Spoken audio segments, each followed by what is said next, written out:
السلام علیکم ورحمۃ اللہ وبرکاتہ۔ اسلامک سفر نامہ میں خوش آمدید، جہاں ہم اسلامی تاریخ کے اہم پہلوؤں اور داستانوں کو گہرائی سے بیان کرتے ہیں۔ آج کی اس کہانی میں ہم بنی اسرائیل کے ایک اہم اور عبرتناک واقعے کی تفصیل بیان کریں گے، جس میں ان کے سنہری بچھڑے کی پوجا کا واقعہ شامل ہے۔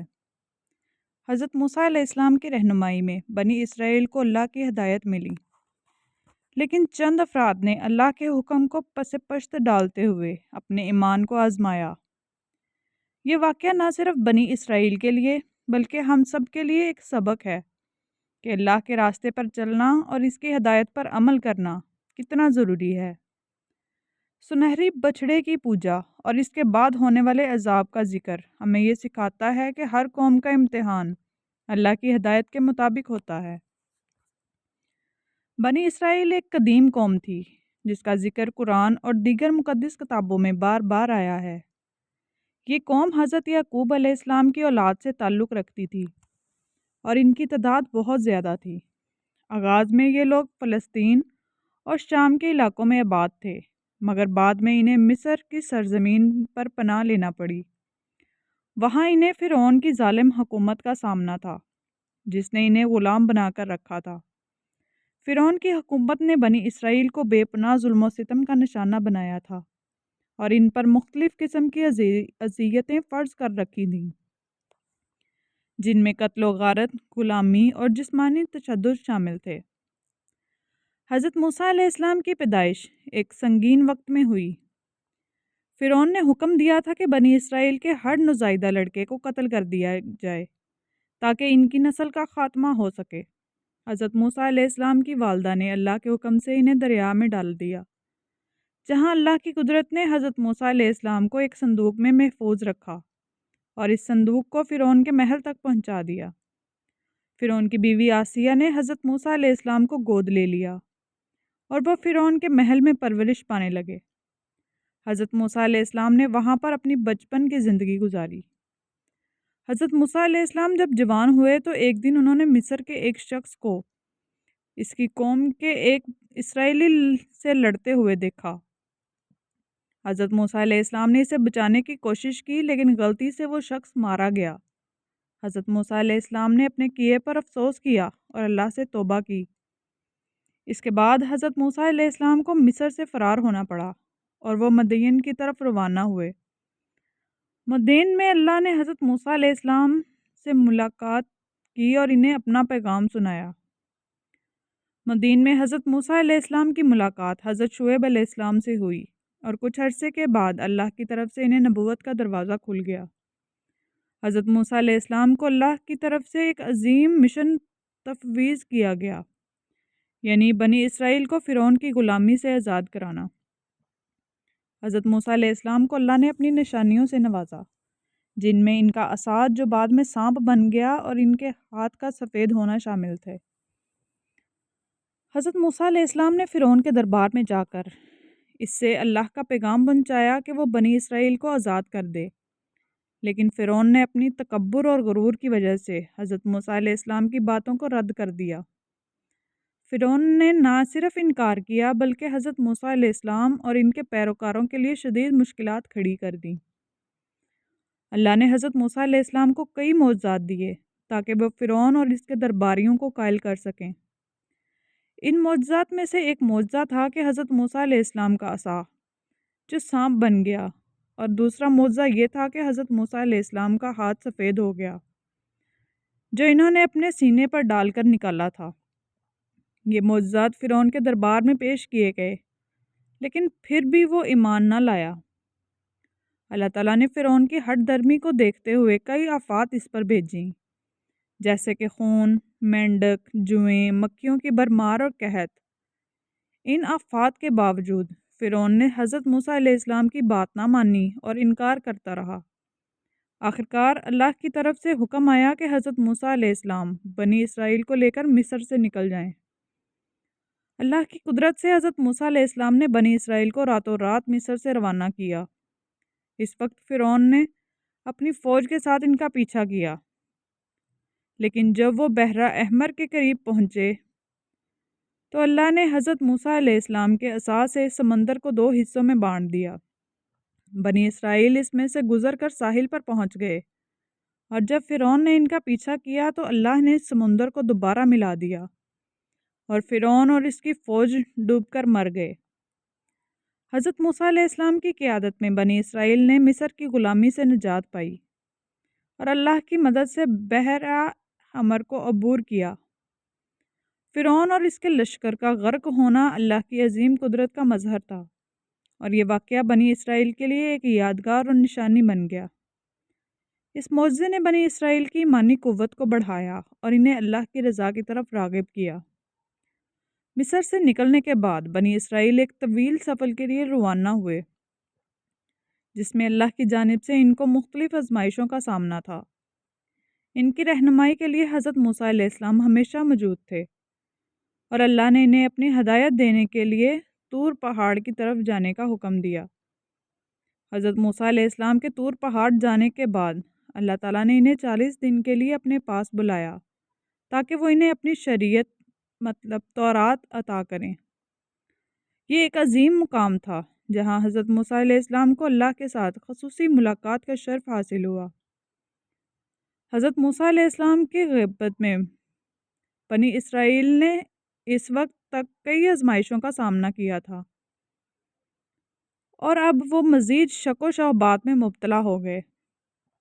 ان کا دل اللہ کی ہدایت سے ہٹ گیا تھا، اور کچھ لوگوں نے اس دوران گمراہی کی طرف قدم بڑھایا۔ بنی اسرائیل کی قوم نے حضرت موسیٰ علیہ السلام کی طویل غیبت کے دوران شک و شبہات کا سامنا کیا۔ ان کے دلوں میں تضاد پیدا ہو گیا۔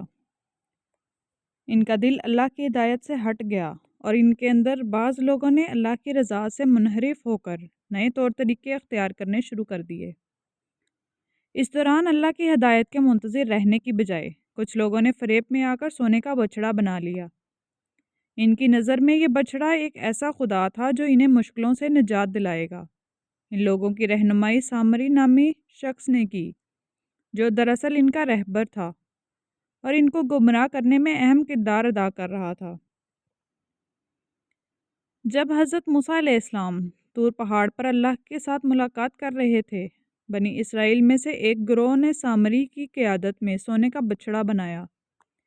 یہ بچڑا سونے کے برتنوں سے بنایا گیا تھا، اور سامری نے دعویٰ کیا کہ یہ بچڑا ان کے لیے ایک خدا ہے۔ یہ گروہ جو کہ بچڑے کی پوجا کر رہا تھا، اس بات پر قائل ہو گیا کہ اس بچڑے میں کوئی خاص طاقت ہے جو انہیں اللہ کے قریب کر سکتی ہے۔ یہ ان لوگوں کا ایک بہت بڑا گمراہی کا عمل تھا، کیونکہ اللہ نے اپنی واضح ہدایات دے رکھی تھیں کہ صرف ایک اللہ کی عبادت کی جائے اور کسی قسم کی مخلوق کی عبادت نہ کی جائے۔ جب حضرت موسیٰ علیہ السلام واپس طور پہاڑ پر آئے اور انہوں نے اپنی قوم کو بچڑے کی پوجا کرتے ہوئے دیکھا تو آپ علیہ السلام بہت غصہ ہوئے۔ آپ نے اپنے بھائی حضرت ہارون علیہ السلام سے سوال کیا کہ آپ نے ان لوگوں کو اس گمراہی سے کیوں نہ روکا؟ حضرت ہارون علیہ السلام نے جواب دیا کہ وہ لوگوں کو سمجھانے کی کوشش کرتے رہے تھے، لیکن ان پر کوئی اثر نہیں ہوا۔ حضرت موسیٰ علیہ السلام نے غصے میں آ کر بچڑے کو توڑا اور اس کے ٹکڑے ٹکڑے کر کے دریا میں پھینک دیے۔ اس کے بعد حضرت موسیٰ علیہ السلام نے قوم بنی اسرائیل سے پوچھا کہ وہ کس طرح اتنی بڑی غلطی کے مرتکب ہو گئے۔ یہ ایک شدید آزمائش تھی جس میں بنی اسرائیل کی قوم کو اللہ کی ہدایت کے مطابق عمل کرنے کی ضرورت تھی۔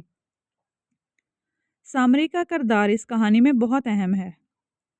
سامری ایک چال باز اور گمراہ شخص تھا جس نے بنی اسرائیل کو سونے کے بچڑے کی پوجا میں شامل کیا۔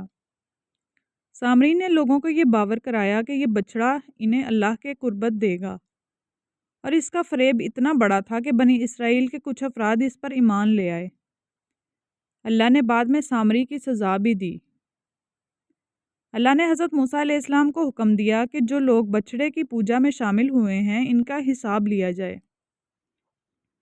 حضرت موسیٰ علیہ السلام نے ان لوگوں سے کہا کہ وہ ایک دوسرے کو قتل کریں تاکہ ان کے گناہ کا کفارہ ادا ہو سکے۔ یہ بہت سخت امتحان تھا، لیکن ان لوگوں نے اپنی غلطی کا اعتراف کیا اور اللہ سے توبہ کی۔ اللہ نے ان کی توبہ قبول کی اور ان کی مغفرت کی۔ اللہ کی رحمت ہمیشہ ان لوگوں کے ساتھ رہی جو سچے دل سے اپنی غلطیوں کو تسلیم کرتے ہیں اور اس پر توبہ کرتے ہیں۔ حضرت موسیٰ علیہ السلام جب طور پہاڑ پر اللہ کے ساتھ ملاقات کر رہے تھے، بنی اسرائیل میں ایک بڑی غلطی سرزد ہو چکی تھی۔ سونے کے بچڑے کی پوجا کرنے والوں نے اس عظیم گناہ کا ارتکاب کیا تھا۔ حضرت موسیٰ علیہ السلام کی واپسی پر ان کے غصے کا سامنا تھا اور وہ قوم بنی اسرائیل کے اس عمل کو دیکھ کر بہت ناراض اور غمگین ہوئے۔ یہ واقعہ اس بات کی غم سازی کرتا ہے کہ سامری نے کس طرح لوگوں کو اپنی چال بازی سے گمراہ کیا۔ سامری نے سونے کا بچڑا بنایا اور لوگوں کو اس کی عبادت کرنے کی ترغیب دی۔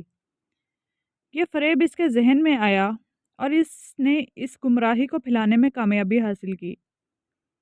اللہ نے سامری کو اس فریب کا شدید بدلہ دیا۔ حضرت موسیٰ علیہ السلام نے اللہ کے حکم سے سامری کو اس کی چال بازی کی سزا دی۔ جب اللہ کے حکم سے ان لوگوں کو جو بچڑے کی پوجا میں ملوث تھے ایک دوسرے کے قتل کرنے کا حکم دیا تو بنی اسرائیل کے ان گمراہ افراد نے اللہ کے حکم کو تسلیم کیا اور اپنی غلطی کا اعتراف کیا۔ اس عمل کے ذریعے اللہ نے ان کے گناہ کا کفارہ ادا کرنے کا راستہ دکھایا اور بعد میں اللہ نے ان کی توبہ قبول کر لی۔ اللہ کی مغفرت اور رحمت کا یہ ایک عظیم مظاہرہ تھا۔ حضرت موسیٰ علیہ السلام نے اللہ کی طرف رجوع کیا اور بنی اسرائیل کی مغفرت کی دعا کی۔ اللہ نے ان کی دعا کو قبول کیا اور ان کی قوم کو معاف کر دیا۔ یہ واقعہ اس بات کا غماز ہے کہ جب انسان سچے دل سے اللہ سے توبہ کرتا ہے تو اللہ کی رحمت ہمیشہ ان کے ساتھ ہوتی ہے۔ بنی اسرائیل کی قوم نے سونے کے بچڑے کی پوجا سے توبہ کے بعد اللہ کی ہدایت کی پیروی کرنے کا عہد کیا۔ حضرت موسیٰ علیہ السلام دوبارہ طور پہاڑ پر اللہ سے ہدایت لینے کے لیے گئے اور یہ دوسری ملاقات تھی جس میں حضرت موسیٰ علیہ السلام کو شریعت کے مزید احکام اور قوانین دیے گئے۔ اس دوران اللہ کی جانب سے بنی اسرائیل کو ایک مضبوط اور واضح رہنمائی فراہم کی گئی تاکہ وہ اپنی زندگیوں میں اللہ کی رضا کو سامنے رکھ کر عمل کریں۔ اللہ نے بنی اسرائیل کی آزمائش کے لیے مختلف واقعات کا سامنا کرایا۔ ان کی یہ آزمائشیں اس بات کے لیے تھیں کہ وہ اپنی حقیقت کو پہچانیں اور اللہ کی ہدایت پر عمل کرنے میں ثابت قدم رہیں۔ من و سلویٰ کا نزول۔ بنی اسرائیل کے سفر کے دوران جب وہ سخت بھوک اور پیاس میں مبتلا ہوئے، اللہ نے ان پر من سلویٰ اتارا۔ ان خوراکوں کے ذریعے اللہ نے ان کی ضروریات پوری کیں اور یہ اللہ کی طرف سے ایک عظیم نعمت تھی۔ تاہم بنی اسرائیل کی قوم نے اس پر بھی شک و شبہات کا اظہار کیا اور وہ نعمتوں کی قدر نہ کر سکے۔ پانی کی کمی اور پتھر سے پانی کا نکالنا۔ ایک اور موقع پر جب بنی اسرائیل پانی کی کمی کا شکار ہوئے، حضرت موسیٰ علیہ السلام نے اللہ کے حکم سے ایک پتھر کو ضرب دی اور اس سے 12 چشمے بہہ نکلے تاکہ بنی اسرائیل کی قوم اپنی پیاس بجھا سکے۔ یہ بھی ایک معجزہ تھا جس سے اللہ کی مدد اور قدرت کا اظہار ہوتا تھا۔ اس کے باوجود بعض بنی اسرائیل کے افراد نے اس معجزے کا شک کیا اور اللہ کی رضا کی بجائے اپنی خواہشات کو ترجیح دی۔ اللہ کے وعدے سے انحراف۔ بنی اسرائیل کا ایک گروہ ہمیشہ اللہ کی ہدایت کو نظر انداز کرتا رہا اور جب انہیں اپنی ضرورتوں کے لیے مدد ملتی وہ اللہ کے وعدے کو بھول جاتے۔ ایک بار جب حضرت موسیٰ علیہ السلام نے انہیں حکم دیا کہ وہ فلسطین کے علاقے میں داخل ہو جائیں تو بعض لوگوں نے اس کی مخالفت کی اور کہا کہ وہ وہاں جا کر لڑنے کے لیے تیار نہیں ہیں۔ اس موقع پر اللہ نے ان لوگوں کو 40 سال تک صحرا میں بھٹکنے کا حکم دیا۔ حضرت موسیٰ علیہ السلام نے بنی اسرائیل کو ہمیشہ اللہ کی ہدایت کی پیروی کرنے کی نصیحت کی اور انہیں بتلایا کہ اللہ کے راستے پر چلنا اور اس کے وعدوں پر ایمان لانا کامیابی کا راستہ ہے۔ حضرت موسیٰ علیہ السلام کے عزم اور صبر نے بنی اسرائیل کو یہ سکھایا کہ اللہ کی رضا کے لیے ہر قسم کی مشکلات اور آزمائشوں کا مقابلہ کرنا ضروری ہے۔ اللہ کی بے شمار نعمتوں کے باوجود بنی اسرائیل کی قوم اکثر شکایت کرتی رہی اور اللہ کی ہدایت کے مطابق عمل کرنے میں رکاوٹیں پیدا کرتی رہی۔ حضرت موسیٰ علیہ السلام نے ان سے بار بار یہ عہد کرایا کہ وہ اللہ کی رضا کے مطابق زندگی گزاریں اور اس کے راستے پر چلیں گے۔ انہوں نے انہیں بتایا کہ اللہ کی ہدایت پر عمل کرنے سے نہ صرف دنیا میں کامیابی ملے گی بلکہ آخرت میں بھی اللہ کی رضا حاصل ہوگی۔ اللہ کی رحمت اور عذاب کا توازن بھی اس کہانی کا اہم حصہ ہے۔ اللہ نے اپنی قوم کو بار بار ہدایت دی اور ان کی مدد کی، لیکن جب انہوں نے ان ہدایات کا انکار کیا تو اللہ کی طرف سے ان پر عذاب بھی آیا۔ یہ اس بات کا غماز ہے کہ اللہ کا عذاب اس وقت آتا ہے جب انسان اللہ کی ہدایت کو مسلسل نظر انداز کرتا ہے اور اس کے راستے سے منحرف ہو جاتا ہے۔ بنی اسرائیل کی قوم نے اپنے سفر کے دوران متعدد بار اللہ کی ہدایات سے انحراف کیا۔ ہر موقع پر اللہ نے اپنی بے شمار نعمتوں سے انہیں نوازا، مگر اکثر وہ اپنے وعدوں کو بھول جاتے۔ ایک اور واقعے میں جب حضرت موسیٰ علیہ السلام نے بنی اسرائیل سے کہا کہ وہ فلسطین میں داخل ہوں تو بعض لوگوں نے اس حکم سے انکار کیا۔ انہوں نے حضرت موسیٰ علیہ السلام سے کہا کہ وہاں ایک طاقتور قوم رہتی ہے اور وہ ان سے لڑنے کو تیار نہیں ہیں۔ اس رویے سے یہ ظاہر ہوتا ہے کہ ان میں خوف اور ایمان کی کمی تھی اور وہ اللہ کی طاقت پر بھروسہ کرنے کی بجائے اپنی کمزوریوں پر یقین رکھتے تھے۔ حضرت موسیٰ علیہ السلام نے بنی اسرائیل کے ان رویوں کو دیکھتے ہوئے اللہ کی بارگاہ میں دعا کی۔ حضرت موسیٰ علیہ السلام نے اللہ سے درخواست کی کہ وہ بنی اسرائیل کی رہنمائی کرے اور ان کے دلوں میں ایمان کی طاقت ڈالے تاکہ وہ اللہ کی ہدایت کی پیروی کر سکیں۔ حضرت موسیٰ علیہ السلام کی دعا میں اللہ کے راستے پر چلنے کا عہد اور اپنی قوم کی اصلاح کی درخواست شامل تھی۔ حضرت موسیٰ علیہ السلام نے اللہ سے درخواست کی کہ ان کی قوم کی مشکلات دور ہو جائیں اور وہ اللہ کی رضا کے راستے پر چل سکیں۔ اللہ نے حضرت موسیٰ علیہ السلام کی دعا کو قبول کیا اور بنی اسرائیل کے رہنمائی کے لیے مزید ہدایات دیں۔ اللہ نے حضرت موسیٰ علیہ السلام سے کہا کہ ان کی قوم کو ان کی ہدایت کی پیروی کرنی ہوگی۔ اگر وہ ایسا نہیں کرتے تو اللہ کی جانب سے ان پر عذاب آ سکتا ہے۔ اس کے ساتھ ہی اللہ نے حضرت موسیٰ علیہ السلام کو توحید کی اہمیت اور اس کی عبادت کی تاکید کی۔ حضرت موسیٰ علیہ السلام کا عزم اور صبر اس دوران بہت بڑا ثابت ہوا۔ انہوں نے اپنی قوم کو اللہ کی ہدایات کی اہمیت بتائی اور انہیں سمجھایا کہ اللہ کے حکم کے بغیر زندگی گزارنا ایک بہت بڑی غلطی ہے۔ حضرت موسیٰ علیہ السلام کی کوششیں اور ان کا صبر ایک سبق دیتا ہے کہ ایک رہنما کو اپنی قوم کی رہنمائی کے لیے ہر قسم کی مشکلات کا سامنا کرنا پڑتا ہے۔ اللہ کی ہدایت ہمیشہ اپنے پیغمبروں کے ذریعے قوموں کو دی جاتی ہیں تاکہ وہ اس پر عمل کر سکیں اور اللہ کی رضا حاصل کریں۔ حضرت موسیٰ علیہ السلام کے ذریعے بنی اسرائیل کو یہ ہدایت دی گئی اور ان سے سیکھنے کو ملا کہ اللہ کے راستے پر چلنا ہی انسان کی فلاح کا ذریعہ ہے۔ اللہ کا دروازہ توبہ کے لیے ہمیشہ کھلا رہتا ہے اور انسان جب سچے دل سے توبہ کرتا ہے تو اللہ اسے معاف کر دیتا ہے۔ حضرت موسیٰ علیہ السلام کی وفات ایک بہت بڑا سانحہ تھا، کیونکہ وہ بنی اسرائیل کے لیے رہنمائی کا سب سے بڑا ذریعہ تھا۔ ان کی وفات کے بعد بنی اسرائیل کا ایک اور امتحان شروع ہوا، کیونکہ وہ اللہ کی ہدایات کے مطابق اپنی زندگی گزارنے کے لیے کسی رہنما کے بغیر رہ گئے تھے۔ حضرت موسیٰ علیہ السلام کے بعد بنی اسرائیل کی رہنمائی کا ذمہ حضرت یوشع بن نون علیہ السلام نے سنبھالا۔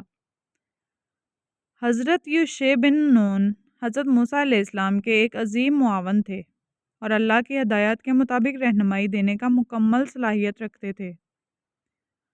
حضرت یوشع بنی اسرائیل نے فلسطین میں داخل ہونے کی کوشش کی، جس کا آغاز اللہ کے حکم سے ہوا۔ حضرت یوشع بن نون بنی اسرائیل کو نئے عزم اور حوصلے کے ساتھ اللہ کے راستے پر چلنے کی ترغیب دی۔ انہوں نے اپنی قوم کو بتلایا کہ اللہ کا وعدہ سچا ہے اور جو لوگ اللہ کی رضا کے لیے کوشش کرتے ہیں ان کی کامیابی یقینی ہے۔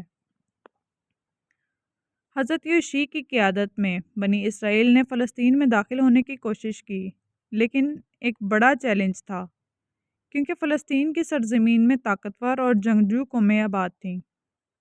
حضرت یوشع بن نون نے اپنی قوم کو اللہ کے حکم کے مطابق لڑنے کی ترغیب دی۔ ان کی قیادت میں بنی اسرائیل نے اللہ کے راستے پر چلتے ہوئے فلسطین کے علاقے پر قبضہ کرنے کی کوشش کی۔ اس دوران بنی اسرائیل کی آزمائشیں جاری رہی اور انہوں نے کئی جنگوں میں حصہ لیا۔ حضرت یوشع کی قیادت میں بنی اسرائیل نے اپنی سرزمین کو دوبارہ حاصل کرنے میں کامیابی حاصل کی۔ اس کے باوجود حضرت یوشع کی قیادت کے بعد بھی بنی اسرائیل کی قوم میں سرکشی کا عمل جاری رہا۔ جب حضرت یوشع بن نون کا انتقال ہوا تو بنی اسرائیل نے دوبارہ اللہ کی ہدایت سے انحراف شروع کر دیا۔ اللہ کی ہدایت کو نظر انداز کرنے کی وجہ سے اللہ کا عذاب ان پر نازل ہوا۔ اللہ نے بنی اسرائیل کو کئی بار اپنی ہدایات کی یاد دہانی کروائی، لیکن ان کی سرکشی اور انکار کا سلسلہ جاری رہا۔ اللہ کی طرف سے ان پر عذاب آیا، جس میں ان کی قوم کو پریشانیوں اور مشکلات کا سامنا کرنا پڑا۔ یہ عذاب اس بات کا غماز تھا کہ جب قومیں اللہ کی ہدایت کو نظر انداز کرتی ہیں اور اپنی خواہشات کے پیچھے چلتی ہیں تو اللہ کی جانب سے عذاب آنا ایک ناگزیر حقیقت بن جاتی ہے۔ جب اللہ کی ہدایت سے انحراف کی انتہا ہوئی تو اللہ کی طرف سے عذاب آنا ایک ناگزیر حقیقت بن گیا۔ اللہ نے ان پر مختلف قسم کے عذاب نازل کیے۔ اللہ کی طرف سے آنے والے عذاب میں سب سے بڑا عذاب یہ تھا کہ بنی اسرائیل کو ایک طویل مدت کے لیے بے وطن کر دیا گیا اور انہیں اس کی سزا کے طور پر مختلف علاقوں میں جلا وطن کیا گیا۔ ان پر دشمنوں کی فوجیں مسلط کر دی گئیں اور ان کی سرزمین سے نکال دیا گیا۔ اللہ کا یہ عذاب اس بات کا غماز تھا کہ جب قومیں اللہ کی ہدایت کو بھلا دیتی ہیں اور سرکشی کا ارتکاب کرتی ہیں تو ان کے لیے اللہ کی طرف سے عذاب آنا یقینی ہوتا ہے۔ حضرت موسیٰ علیہ السلام نے ان سے یہ بھی کہا تھا کہ جب تک وہ اللہ کے حکم کو نظر انداز کرتے رہیں گے وہ ہر جگہ مشکلات اور عذاب کا سامنا کریں گے۔ اس کے باوجود حضرت موسیٰ علیہ السلام نے اللہ سے دعا کی کہ بنی اسرائیل کو معاف کیا جائے اور انہیں اللہ کے راستے پر چلنے کی ہدایت دی۔ بنی اسرائیل کی کہانی ایک نہ ختم ہونے والا سبق ہے جو ہمیں اللہ کی ہدایت پر عمل کرنے کی اہمیت سکھاتی ہے۔ اس کی زندگی میں پیش آنے والے واقعات، ان کی سرکشی، ان کے عذاب اور پھر توبہ اور پھر معافی کا دروازہ کھلنا، یہ سب اس بات کا غماز ہیں کہ اللہ کی ہدایت پر عمل کرنا انسان کی فلاح اور کامیابی کا راستہ ہے۔ اللہ نے اپنی قوم کو متعدد بار آزمائشوں سے گزارا تاکہ وہ غلطیوں کا پچھتاوا کر سکیں اور سچے دل سے توبہ کریں۔ بنی اسرائیل کے لیے یہ تمام واقعات ایک عبرت تھے، جس سے یہ سبق ملتا ہے کہ اللہ کی رضا کی کوشش کرنا اور اس کے راستے پر چلنا اور اس کی ہدایت کی پیروی کرنا ہی انسان کی کامیابی کا حقیقی ذریعہ ہے۔ اللہ کا عذاب اور اس کی معافی دونوں انسانوں کے لیے ایک نشانی ہے کہ جب وہ اللہ کی ہدایات کو نظر انداز کرتے ہیں تو اللہ انہیں امتحان میں ڈالتا ہے، اور جب وہ سچے دل سے توبہ کرتے ہیں تو اللہ اپنی رحمت اور معافی سے ان کا استقبال کرتا ہے۔ یہ کہانی بنی اسرائیل کے لیے نہیں بلکہ پوری انسانیت کے لیے ایک درس ہے۔ ہمیں اپنی زندگیوں میں ان کی غلطیوں سے بچنا چاہیے اور اللہ کی رضا کی کوشش کرنی چاہیے تاکہ ہم بھی اللہ کی ہدایات پر عمل کر کے کامیابی حاصل کر سکیں۔ اللہ سے دعا ہے کہ وہ ہمیں اپنی ہدایات کی پیروی کرنے کی توفیق دے اور ہمیں اپنی رحمت اور معافی سے نوازے۔ اسلامک سفر نامہ کے اس سفر کا اختتام ہمیں اس اہم سبق پر پہنچاتا ہے کہ اللہ کی رضا اور اس کی ہدایت پر عمل کرنے میں ہی انسان کی فلاح ہے۔ بنی اسرائیل کی سنہری بچڑے کی پوجا اور اس کے بعد ہونے والے عذاب نے ہمیں یہ سکھایا کہ جب انسان اللہ کی ہدایت سے انحراف کرتا ہے تو اس کا نتیجہ عذاب اور مشکلات کی صورت میں نکلتا ہے، لیکن جب انسان سچے دل سے توبہ کرتا ہے تو اللہ کی رحمت کا دروازہ ہمیشہ کھلا رہتا ہے۔ اس کہانی سے ہم یہ سیکھتے ہیں کہ ہر انسان کو اپنے عمل سے اس عمل کا احتساب کرنا چاہیے اور اللہ کی ہدایت پر عمل کرنے کا عہد کرنا چاہیے۔ امید ہے اس کہانی سے آپ کو ایک اہم سبق سیکھنے کو ملا ہوگا۔ مزید اس طرح کی ویڈیو دیکھنے کے لیے ہمارے چینل کو لائک کریں، شیئر کریں اور سبسکرائب کریں۔ شکریہ۔